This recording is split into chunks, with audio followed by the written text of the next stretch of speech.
In the grand tapestry of life, we are all faced with moments of suffering, turmoil, and struggle.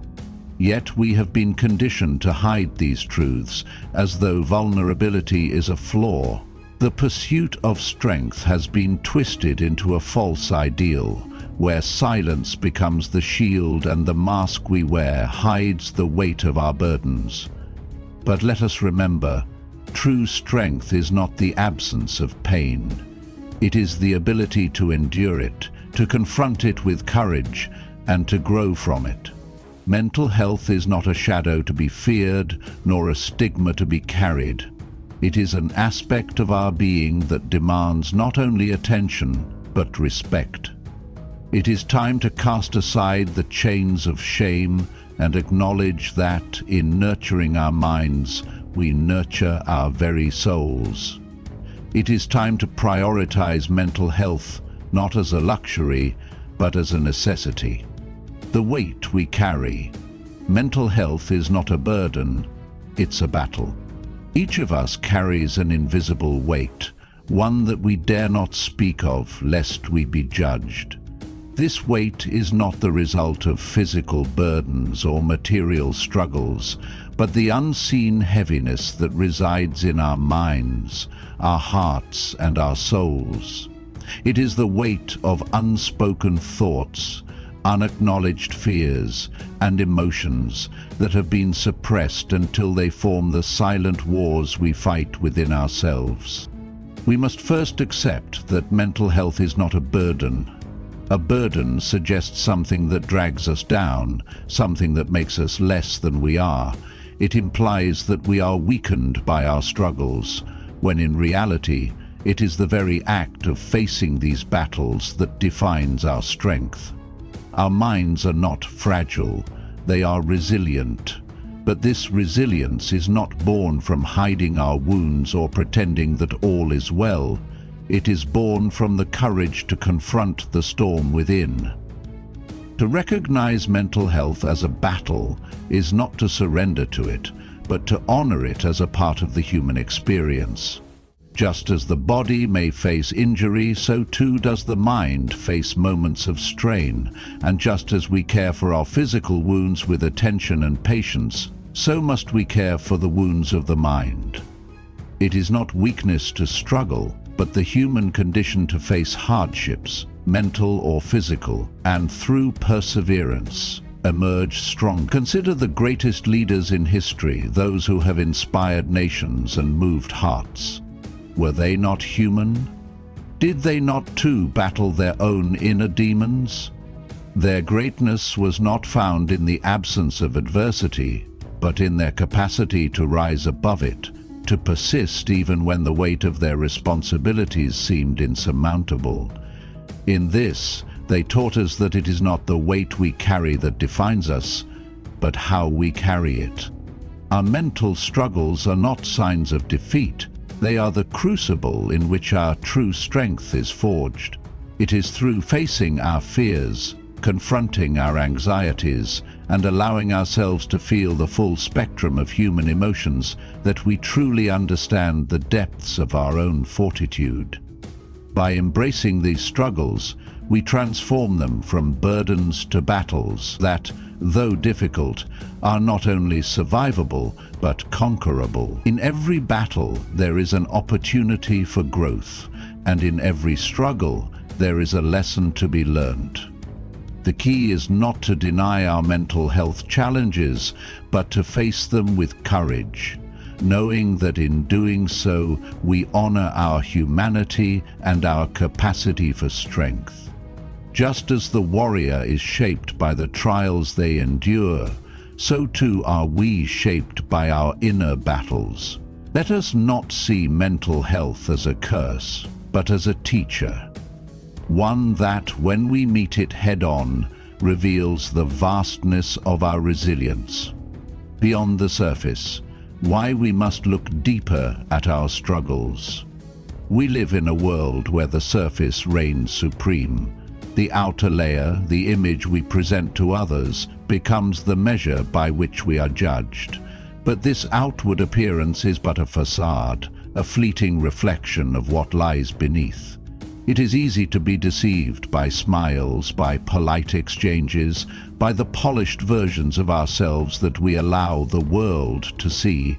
Yet, beneath the surface of every person lies a universe of emotions, fears, and battles that often remain hidden from view.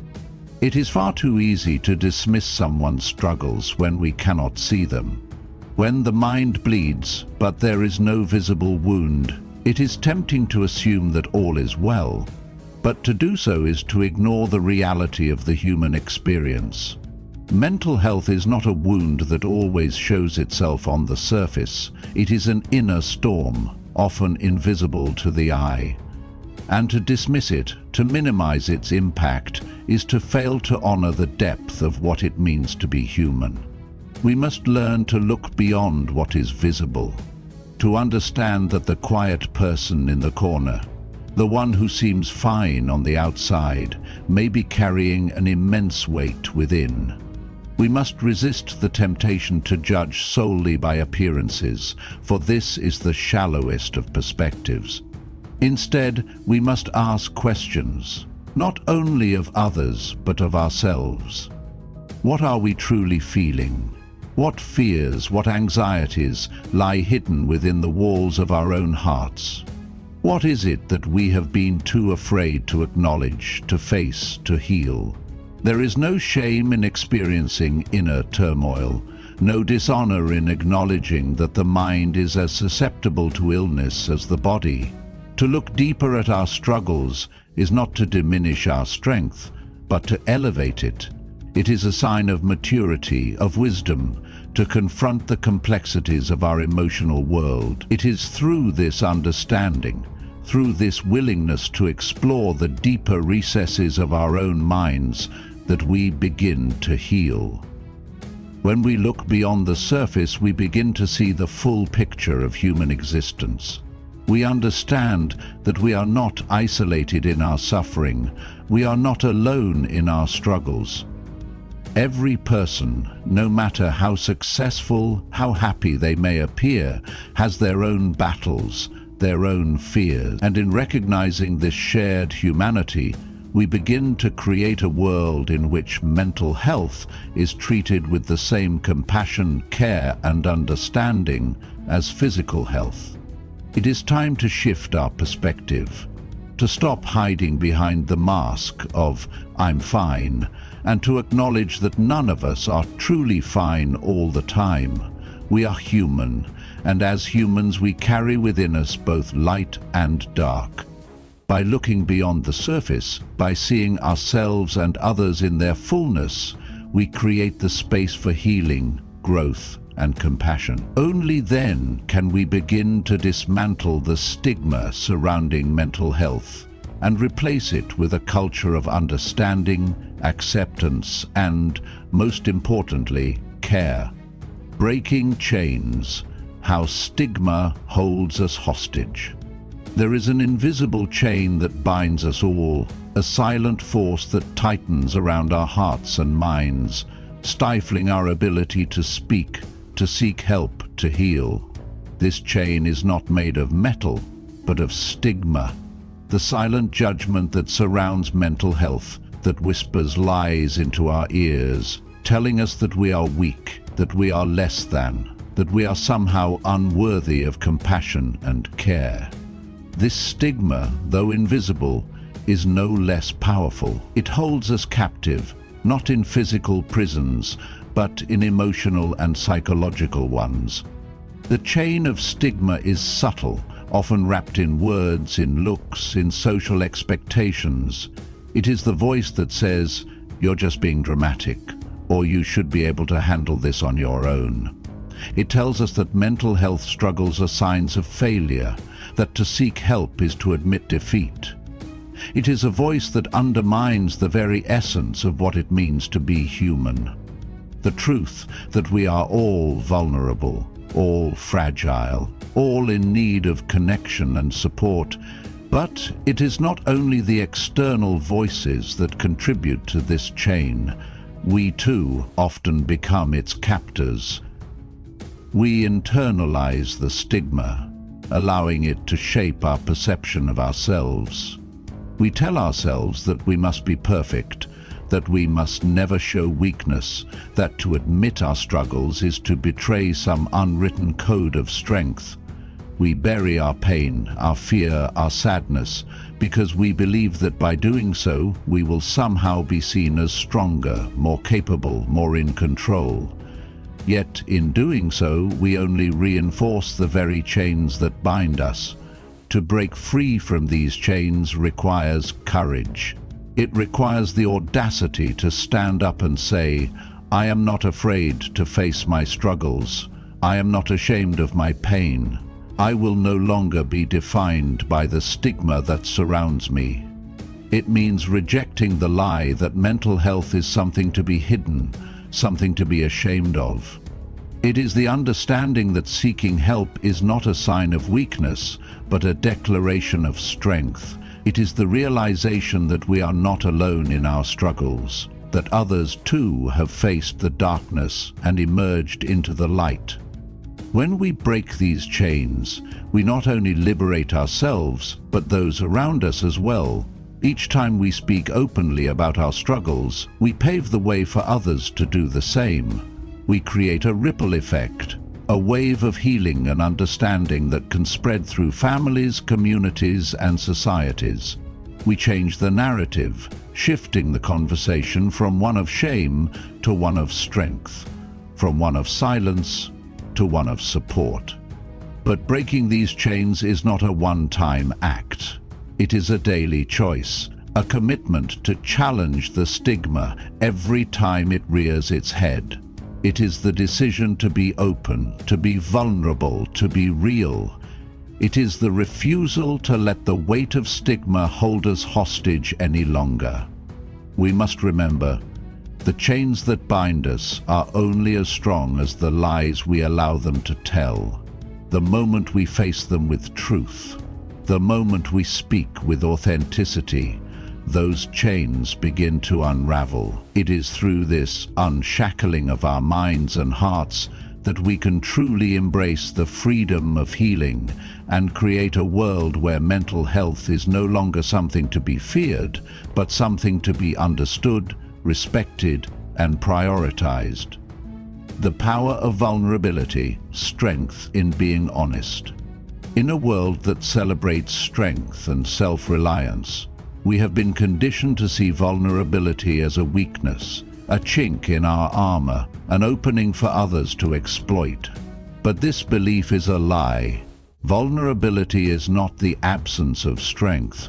It is the foundation upon which true strength is built. It is in our willingness to be honest about our struggles, to admit our fears, and to express our pain that we find the power to heal, to grow, and to connect. When we allow ourselves to be vulnerable, we break free from the prison of perfection. We release the need to appear unshakable, untouchable, immune to the challenges that life throws our way. Instead, we embrace the truth that we are all human, that we all have weaknesses, and that it is okay to not be okay. There is immense power in this acceptance, for it is through acknowledging our vulnerabilities that we allow ourselves to heal and evolve. To be vulnerable is not to be weak, it is to be authentic, it is to be real with ourselves and with others. When we deny our feelings, when we suppress our emotions, we build walls around our hearts.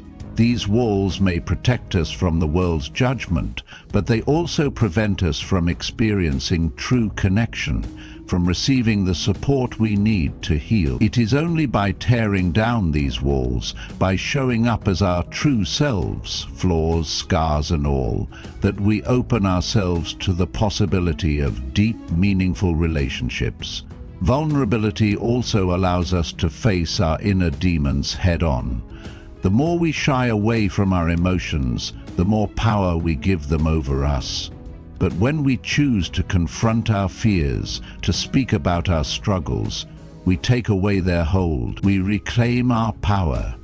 We no longer allow our emotions to control us, we control them.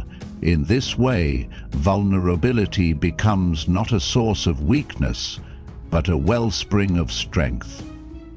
It is through vulnerability that we also build empathy. When we share our stories, when we allow ourselves to be seen, we create space for others to do the same. We open the door for compassion, for understanding, and for support. We create a community where it is safe to be imperfect, where it is okay to struggle, and where healing is not just an individual journey, but a collective one. The courage to be vulnerable is not an easy path, but it is a necessary one. It requires the strength to face the parts of ourselves that we would rather hide, to confront the fears that we have buried deep within.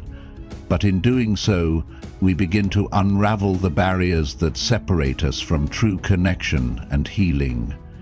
We discover that vulnerability, far from being a weakness, is the very thing that makes us strong.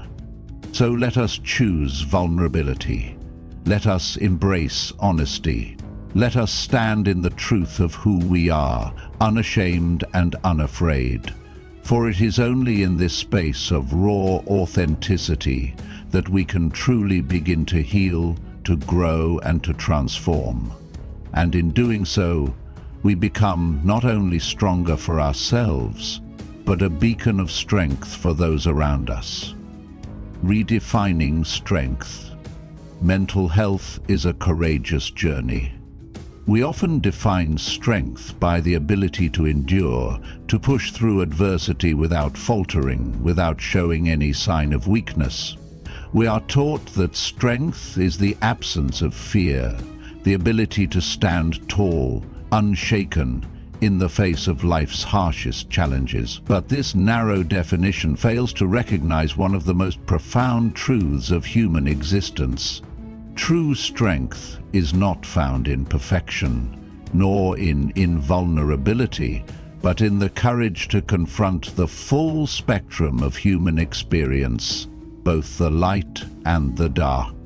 Mental health is a courageous journey, one that demands not only resilience, but vulnerability. It requires the strength to face our inner struggles, to acknowledge the pain we carry, and to seek the help we need without shame. In this, mental health is not a battle to be fought alone, nor a challenge to be overcome by sheer force of will. It is a journey of self-discovery, self-compassion, and ultimately self-liberation. The courage to confront our mental health challenges does not lie in pretending that everything is fine when it is not. It lies in the willingness to acknowledge the truth, no matter how difficult or uncomfortable it may be. It is in saying, "I am struggling and that is okay. I am not defined by my pain, but I will not ignore it." Strength is not about suppressing our emotions or denying our struggles. It is about embracing them, understanding them, and taking the necessary steps toward healing. This journey is not linear. There will be days when the weight of the world feels unbearable and the road ahead seems impossible to navigate. There will be setbacks, moments of doubt, and times when progress feels elusive. But it is in these moments that true strength is forged. For strength is not about never falling. It is about rising each time we do. It is about having the courage to take the next step, even when the path seems uncertain. To redefine strength is to let go of the false notion that mental health struggles are something to be ashamed of, something to be hidden away. It is to recognize that strength is not the absence of vulnerability, but the ability to embrace it fully. It is in admitting that we are human, that we are imperfect, and that it is okay to seek help, to ask for support, and to take time to heal. In this journey, we find our truest selves, not in perfection, but in our willingness to be real. We find strength not in the absence of our struggles, but in our determination to confront them, to learn from them, and to emerge from them wiser, more compassionate, and more resilient than before. Let us redefine what it means to be strong. Let us remember that true strength is not about pushing through in silence, but about having the courage to speak, to seek, and to heal. It is a journey that requires patience, compassion, and above all, bravery. And in embracing this journey, we discover a strength that is far more profound than anything we could have imagined. A strength born of vulnerability, authenticity, and the unwavering belief that we are worthy of healing and peace. Owning your story, why asking for help is a sign of power. We are the authors of our own stories. Every experience, every hardship, every triumph, and every failure is written by our hands, guided by our choices, and shaped by the paths we choose to take. Yet, in the face of mental health struggles, many of us hesitate to tell our story. We hold it in, keeping it locked away as though it is something to be ashamed of, something that defines us as broken or weak. But the truth is, our story is ours to own. It is not something to be hidden or erased, but something to be embraced, shared, and understood. Asking for help is not a sign of weakness. It is a declaration of power. It is a recognition that we are not defined by our struggles, but by our ability to confront them, to seek healing, and to grow from them. We are not weak for needing others, but rather we are human, and in this humanity lies the most profound strength. The strength to acknowledge that we cannot do it all alone, that we do not have all the answers, and that it is okay to lean on others when the weight of the world becomes too heavy to carry by ourselves. When we ask for help, we are not admitting defeat. We are declaring that we are worthy of support, that we believe in our own potential to heal, and that we are willing to take the necessary steps to get better. We are choosing to own our story, not by hiding it in shame, but by embracing it with courage.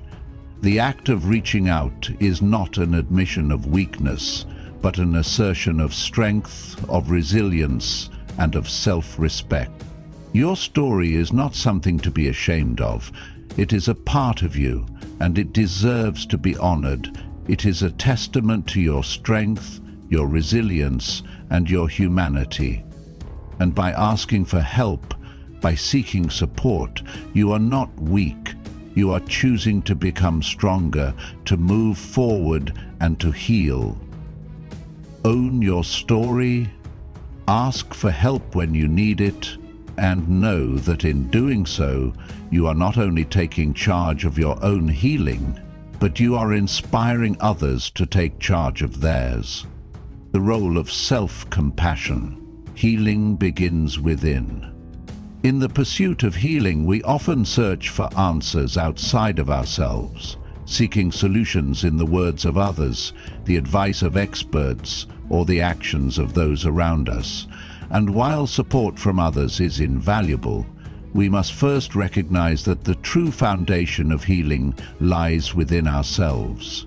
It begins with the most essential act of all, self-compassion. Self-compassion is the practice of treating ourselves with the same kindness, understanding, and patience that we offer to those we love. It is the recognition that we are worthy of care, that we deserve tenderness even in our moments of failure, and that our struggles do not make us any less deserving of respect and love. So often we are our own harshest critics, berating ourselves for perceived flaws or failures, believing that our worth is determined by our ability to handle it all or be perfect.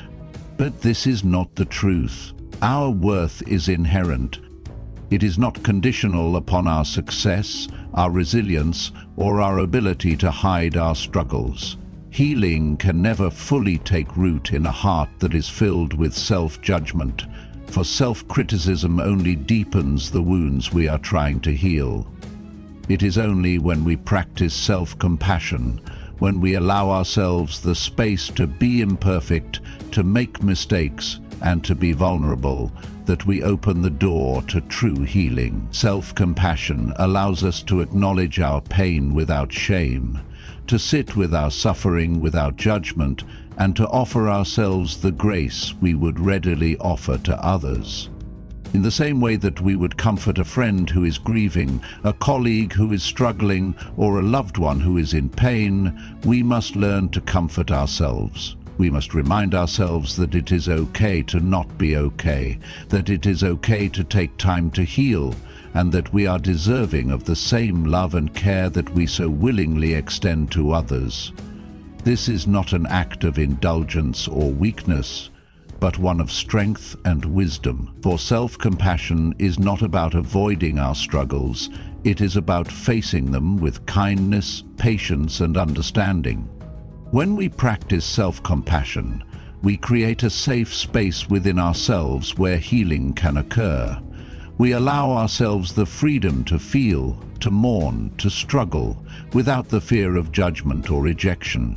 And in this space we begin to heal, not just the wounds that others can see, but the quiet wounds within our hearts, the ones that we often neglect in our pursuit of strength and perfection. It is important to remember that self-compassion is not a one-time act. It is a daily practice, a conscious choice to offer ourselves the kindness and understanding that we deserve. It is a commitment to stop the cycle of self-criticism and to replace it with the soothing balm of compassion. It is a reminder that, just as we would never tell a loved one to get over it or pull yourself together in the face of their struggles, we must not say these things to ourselves. Healing is a process, and it begins with the simple yet profound act of being kind to ourselves. So let us practice self-compassion, not as a luxury, but as a necessity. Let us remember that we are not defined by our struggles, but by our ability to approach them with grace, kindness, and patience. And in doing so, we begin the journey of healing from the inside out, creating a foundation of love and understanding upon which we can build a life of strength, resilience, and peace. The power of patience. Healing takes time. In a world that thrives on instant gratification, where everything from food to knowledge to even emotional responses can be delivered in seconds, it is easy to forget one simple truth. Healing takes time. The road to mental wellness is not a quick fix, nor is it a straight path. It is a journey that requires patience, persistence, and an understanding that true transformation happens gradually, like the steady unfolding of a flower, not the abrupt cracking of a whip. Too often we find ourselves frustrated with the pace of our own healing. We want to feel better now. We want our pain to disappear immediately, as if it were as easy as flipping a switch. But mental health struggles do not follow timelines. They are not problems that can be solved with a quick solution or a single act of will. Healing is a process, a long and often winding road that requires more than just action. It requires time, space, and compassion for the journey. The power of patience lies in the understanding that recovery is not linear.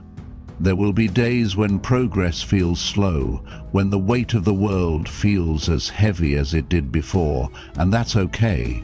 Those moments do not define your journey, they are simply part of it. The setbacks, the moments of doubt, the days when it feels like nothing is changing, these are the stepping stones to your growth. They are reminders that healing is not a sprint, but a marathon, and that every step, no matter how small, is progress. The importance of boundaries.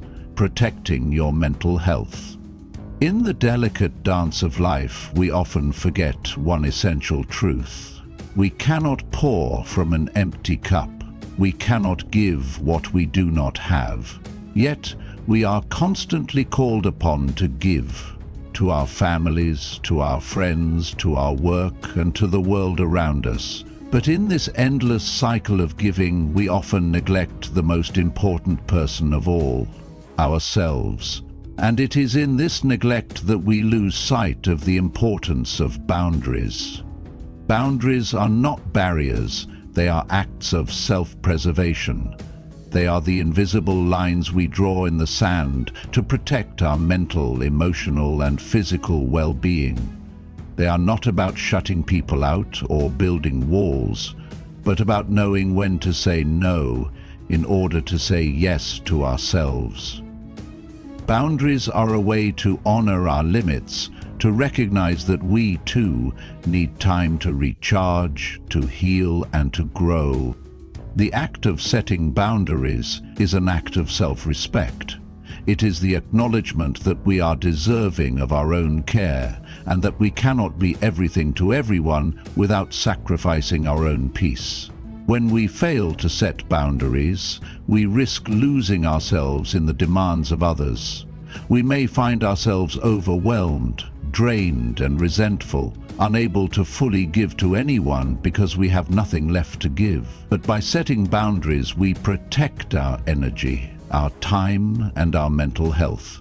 We give ourselves the space to breathe, to rest, and to heal. It is important to remember that boundaries are not selfish, they are necessary.